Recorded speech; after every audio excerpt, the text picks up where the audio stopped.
Nahmaduhu wa nasta'inuhu wa nastaghfiruh wa na'udzu billahi min shururi anfusina wa min sayyiati a'malina may yahdihillahu fala mudhillalah wa may yudlil fala hadiyalah.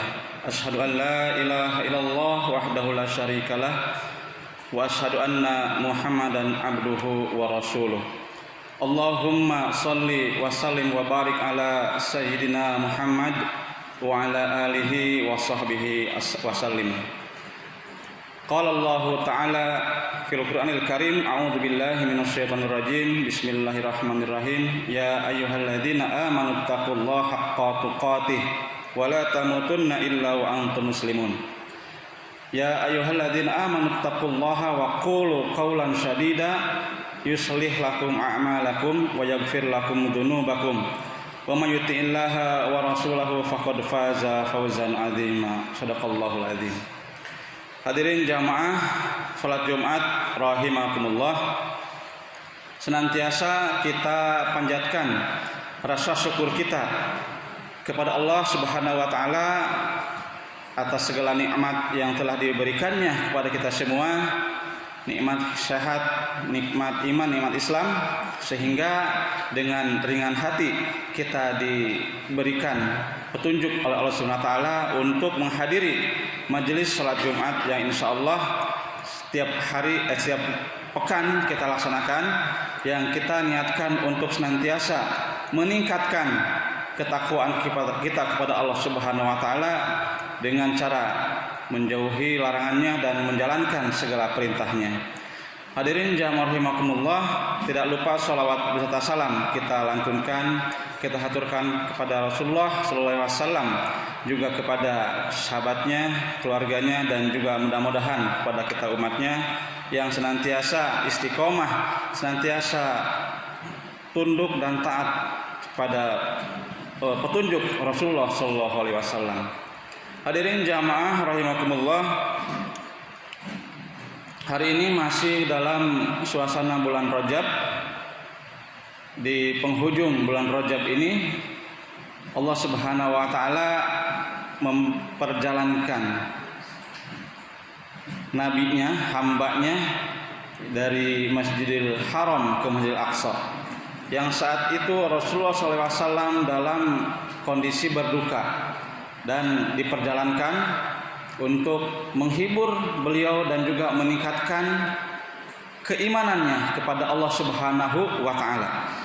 Di saat itu Rasulullah SAW berdakwah di Mekah yang pada kondisi zaman itu kemusyrikan dan juga teknologi belum sampai untuk menjadikan seseorang itu berjalan dalam satu malam dengan jarak yang begitu jauhnya.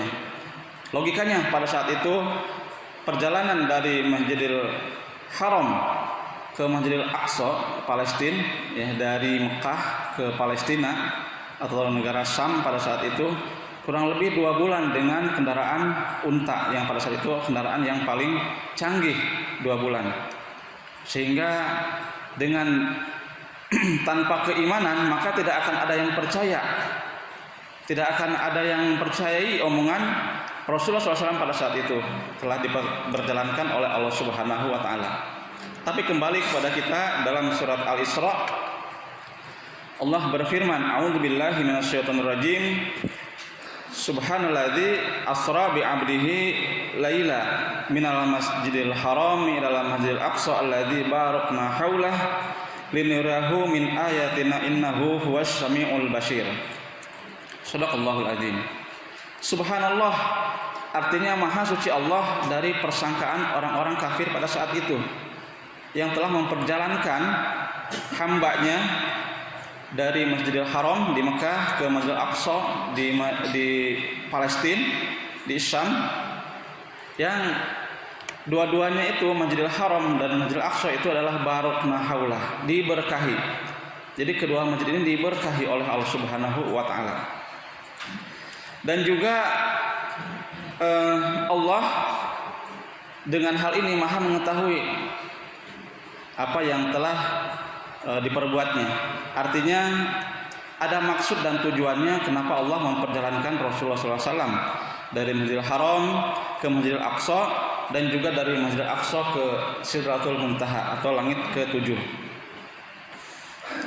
Hadirin jamaah rahimakumullah, mungkin banyak yang kita sudah mendapatkan informasi untuk hal ini.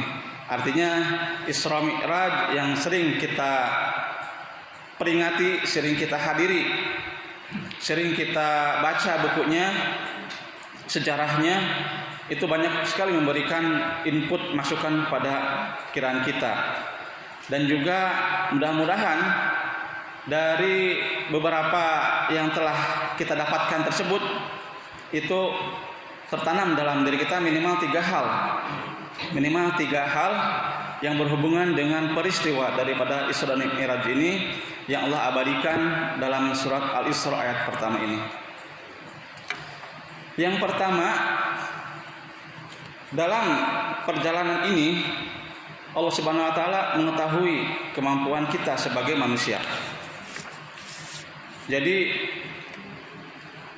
Allah Subhanahu wa taala memberikan perintah yang utama kepada hambanya.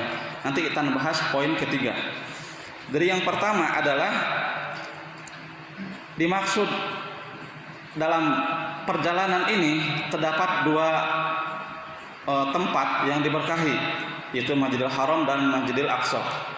Masjidil Haram adanya di Mekah dan juga ada satu masjid yang juga diberkahi, yaitu Masjid Al-Munawwarah, Madinah Al-Munawwarah. Tapi yang satu di Palestina ini merupakan suatu masjid yang sering dilupakan oleh umat Islam. Masjid yang tidak sekarang, yang saat ini tidak dalam kekuasaan kaum muslimin, tapi berada dalam kekuasaan kaum kafir. Kalau kita melihat 2 masjid, Masjidil Haram dan Masjidil Nabawi di Madinah, itu semua berada dalam kekuasaan kaum muslimin, dalam kekuasaan Saudi Arabia. Tapi masjid ini berada dalam kekuasaan orang kafir, yaitu Yahudi. Dan ini senantiasa harus kita yakini bahwa masjid ini merupakan juga masjid yang diberkahi. Kedua tempat ini termasuk Palestina yang sekarang masih dijajah oleh kafir Zionis. Walaupun dipersilahkan untuk sholat di situ, tapi kondisi sholatnya tidak tenang. Dan kaum muslimin pun yang ada di situ selalu mendapatkan ancaman dan intimidasi. Malahan dalam ancaman bukan hanya penjara, tapi juga ancaman jiwa. Menurut Syekh An-Nawawi Al-Bantani dalam kitab Marah Labid menjelaskan tentang dipilihnya Masjidil Aqsa sebagai tempat singgah Nabi Muhammad untuk Isra adalah masjid ini adalah tempatnya para nabi dari kalangan Bani Israel.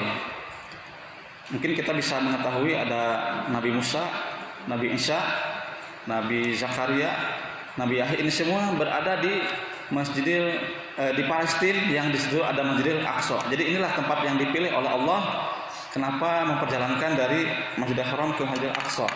Tidak semata-mata Allah memberikan sesuatu yang tidak ada penyebabnya atau manfaatnya.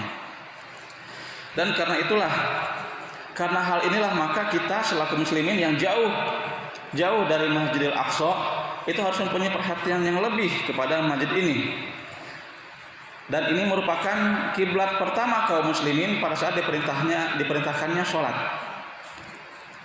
Dalam sebuah hadis disebutkan sebuah pernyataan dari sahabat yaitu Abu Dzar, "Wahai Rasulullah, masjid apakah yang pertama diletakkan oleh Allah di muka bumi?" Jawab Nabi, beliau bersabda, "Masjidil Haram." Dan Abu Dzar bertanya lagi, "Kemudian apa?" Kemudian yang keluar adalah Masjidil Aqsa. Ya, jadi Masjidil Haram ini pertama kali dibangun oleh Nabi Ibrahim. Pertama kali ditinggikan bangunannya oleh Nabi Ibrahim bersama dengan Nabi Ismail. Dan hadirin rahimakumullah, berapakah jarak antara pembangunan Masjidil Haram dan Masjidil Aqsa? Dijawab oleh Rasulullah dengan pertanyaan Abu Dzar tadi adalah 40 tahun lamanya. Jadi Masjidil Haram yang di Mekah yang waktu itu dibangun oleh Nabi Ibrahim, 40 tahun berikutnya dibangun oleh Nabi Ibrahim Masjidil Aqsa di Palestina. Dan ini tempat yang sakral bagi orang Islam. Yang kedua, bagaimana sikap kita dalam menyikapi ayat ini, ayat Isra-nya Nabi Muhammad SAW ini, yaitu kita harus senantiasa menolak semua bentuk penindasan, penjajahan, dan perampasan tanah kaum muslimin. Jadi kalau kita udah meyakini bahwa ini merupakan masjid yang diberkahi dan masjid kaum muslimin pada saat itu dan juga sekarang, maka harus berupaya untuk membebaskannya. Upaya yang pertama dilakukan waktu itu oleh Khalifah Umar bin Khattab. Jadi pada saat Rasul diturunkan di Mekah, saat itu pun kondisi Masjidil Aqsa dalam penjajahan Romawi, bangsa Romawi, dan berusaha dibebaskan oleh Khalifah Umar bin Khattab dengan melakukan ekspedisi ke Palestina. Dan saat itu berhasil dibebaskan oleh Umar bin Khattab untuk yang pertama kalinya. Lalu dalam perjalanannya dikuasai kembali oleh tentara Salim dan berhasil lagi dibebaskan oleh Salahuddin Al-Ayyubi, Khalifah Islam yang Daulah Bani Abbasiyah pada saat itu. Dan mudah-mudahan suatu saat nanti setelah dikuasai lagi oleh Inggris pada tahun 46 pada saat itu dan diserahkan kepada Israel tahun 48, mudah-mudahan negara Palestina ini, negara yang ada di dalamnya Masjidil Aqsa, akan kembali lagi diambil oleh umat Islam, mudah-mudahan insyaallah. Dan ini pernah ada upaya dari pemerintahan Israel pada waktu datang ke Indonesia agar Indonesia mau menerima dan mengakui keberadaan negara Israel. Tapi alhamdulillah secara tegas sampai saat ini Kementerian Luar Negeri Indonesia masih menolak mengakui bahwa Israel atau Palestina atau Israel pada saat ini merupakan sebuah negara. Jadi alhamdulillah konsisten sejak kemerdekaan 45 sampai sekarang Indonesia menganut faham bahwa penjajahan di atas dunia harus dihapuskan, dan ini sesuai dengan kondisi Palestina sekarang yang saat ini sedang kondisi dijajah oleh kaum Zionis Yahudi Israel. Hadirin jamaah rahimakumullah, hikmah ketiga kenapa Allah Subhanahu wa taala dan kita juga harus memiliki perhatian terhadap negara Palestina yang di dalamnya ada Masjid Al-Aqsa adalah diberikannya perintah, diberikannya hadiah kepada kaum muslimin berupa sholat 5 waktu. Yang ini merupakan suatu perintah yang berat sekali para hadirin sekalian, kecuali kepada orang-orang yang berserah diri kepadanya. Melaksanakan ibadah sholat yang wajib 5 waktu yang sebenarnya hanya sebentar, satu kali sholat kita paling memakan waktu 5 menit, tapi banyak sekali umat Islam yang melalaikannya. Inna sholata kanat 'alal mu'minina kitaban mawquta. Begitulah Allah Subhanahu wa taala memberikan perintah kepada Nabi kita Nabi Muhammad SAW. Sungguhnya sholat itu adalah sholat fardu yang ditentukan waktunya bagi orang-orang yang beriman. Dengan segala bentuk upaya dilakukan oleh Rasulullah SAW dengan kondisi umatnya pada saat itu, maka dipilihlah 5 waktu untuk melaksanakan sholat yang sudah ada waktunya. Kita semua sudah paham ya waktunya. Dan juga diperintahkan lagi hafidhu 'alas sholati wa sholatil wusta wa qumu lillahi qanitin. Peliharalah sholatmu, yaitu sholat yang 5 waktu dipelihara, dan peliharalah sholat-sholat wusta, sholat-sholat sunnah. Jadi kalau kita sholat wajib saja cukup untuk menggugurkan kewajiban, tapi kalau kita ingin mendapatkan mendapatkan nilai lebih daripada sholat tersebut, maka laksanakanlah sholat-sholat sunnah dan berdirilah untuk Allah, wa qumu lillahi qanitin, dengan khusyuk. Syarat untuk sholat diterima adalah sholat khusyuk. Surat Al-Baqarah ayat 238. Hadirin jamaah, saat kita sholat ingatlah dengan peristiwa Isra Mi'raj. Ingatlah bahwa Masjidil Aqsa ini pernah disinggahi oleh Rasulullah SAW untuk melaksanakan sholat, dan dalamnya Rasulullah pun mengimami 125.000 nabi pada saat itu. Dan saat ini kita harus ingat bahwa Al-Aqsa ini belum dibebaskan oleh kaum muslimin. Harus ingat seperti itu. Dan orang Palestina adalah orang yang menjaga Masjidil Haram ini, mewakili seluruh kaum muslimin dunia untuk menjaga kesucian Masjidil Aqsa ini. Dan dalam rangka menjaga tersebut, mereka rela nyawanya, nyawa keluarganya, nyawa saudara-saudaranya lepas dari raganya. Mereka rela. Dan kita sudah selayaknya sebagai kaum muslimin yang berada di luar Palestina untuk mendukung semua upaya yang dilakukan olehnya. Minimal dengan doa, maksimalnya dengan harta dan juga jiwa. Maksudnya jiwa itu bukan berarti kita menyerahkan jiwa kita ke sana untuk ditembak oleh tentara Israel, tapi bukan. Arahkanlah semua pikiran kita, jiwa kita untuk menolong mereka. Berkorban dengan harta itu tidak akan bisa dijalankan kalau jiwa kita masih lemah. Arti lemah ini keberpihakan kita kepada kaum muslimin di sana masih kurang. Malah orang banyak yang nyinyir, kenapa sih kita melawan negara Israel, melawan tentara Israel maksudnya, malah kita setor nyawa. Banyak yang nyinyir seperti itu. Tapi pikiran kaum muslimin di sana berbeda dengan kita. Musuh dari depan mata, Al-Aqsa diinjak-injak. Ya.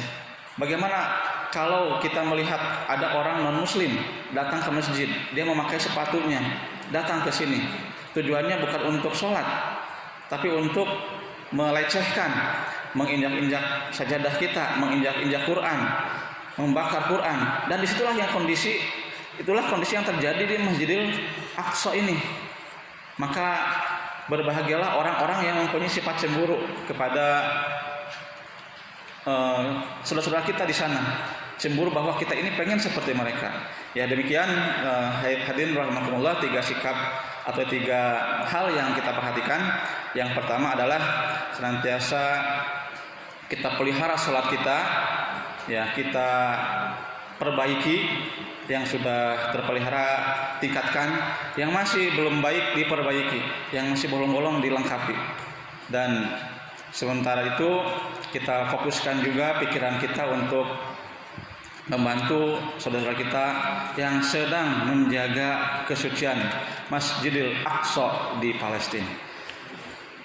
Hadirin jamaah, semoga khutbah singkat ini dapat menggugah pikiran dan hati kita, dapat juga memberikan peringatan kepada kita agar kita senantiasa taat dan istiqomah kepada perintah Allah Subhanahu wa taala. Amin ya rabbal alamin. Barakallahu li wa lakum wal Qur'anil azim wa nafa'ani wa iyyakum bima fihi wa dzikril hakim wa taqabbalallahu minna minkum tilawatahu innahu huwal ghafurur rahim. Allahumma sholli ala sayyidina Muhammad wa ali sayyidina Muhammad.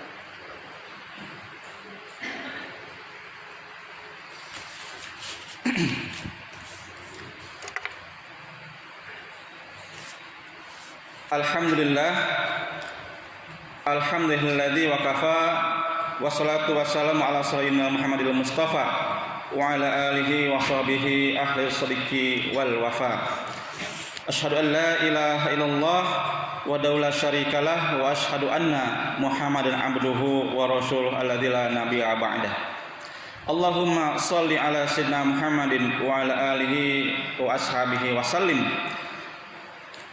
Qala ya ayyuhan nas ittaqullah fima amara wa antahu amma taha'an wa'lamu annallaha amarakum bi amri bada'a fihi bi nafsihi wa sanna bi malaikatihi bi qudsihi Wa qala ta'ala innallaha wa malaikatahu yusholluna 'alan nabi ya ayyuhalladzina amanu shallu 'alaihi wa sallimu taslima.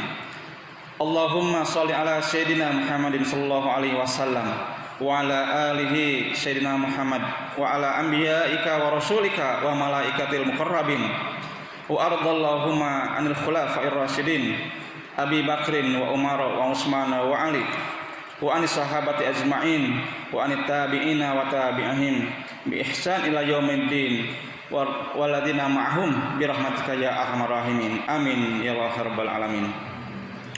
Allahumma ighfir lil muslimina wal muslimat wal mu'minina wal mu'minat al ahya'i minhum wal amwat innaka sami'un qaribun mujibud da'wat wa yaqdil hajat. Allahumma a'izzal islam wal muslimin wa adhis syirka wal musyrikin wansur ibadakal muwahhidin wansur man nasaraddin wa khdhul man khadhalal muslimin damar a'da'ad-din wa ali kalimatika ila yaumiddin. Allahumma anfa'na al-ghala wal waba wa zalazil wal mihan wa su'il fitan wal mihan ma dhahara minha wa ma batan am biladina Indonesia khassah anil mu'minina ammah innaka ala kulli syai'in qadir. Rabbana atina fid dunya hasanah wa fil akhirati hasanah wa qina adzabannar walhamdulillahi rabbil alamin. Ibadallah innallaha ya'muru bil adli wal ihsan wa ita'i dzil qurba wa yanha 'anil fahsya'i wal munkari wal baghi ya'idzukum la'allakum tadhakkarun wa dzkurullaha adzim yadhkurkum washkur 'ala ni'amihi yazidkum wa ladzikrullahi akbar. Aqimus shalah.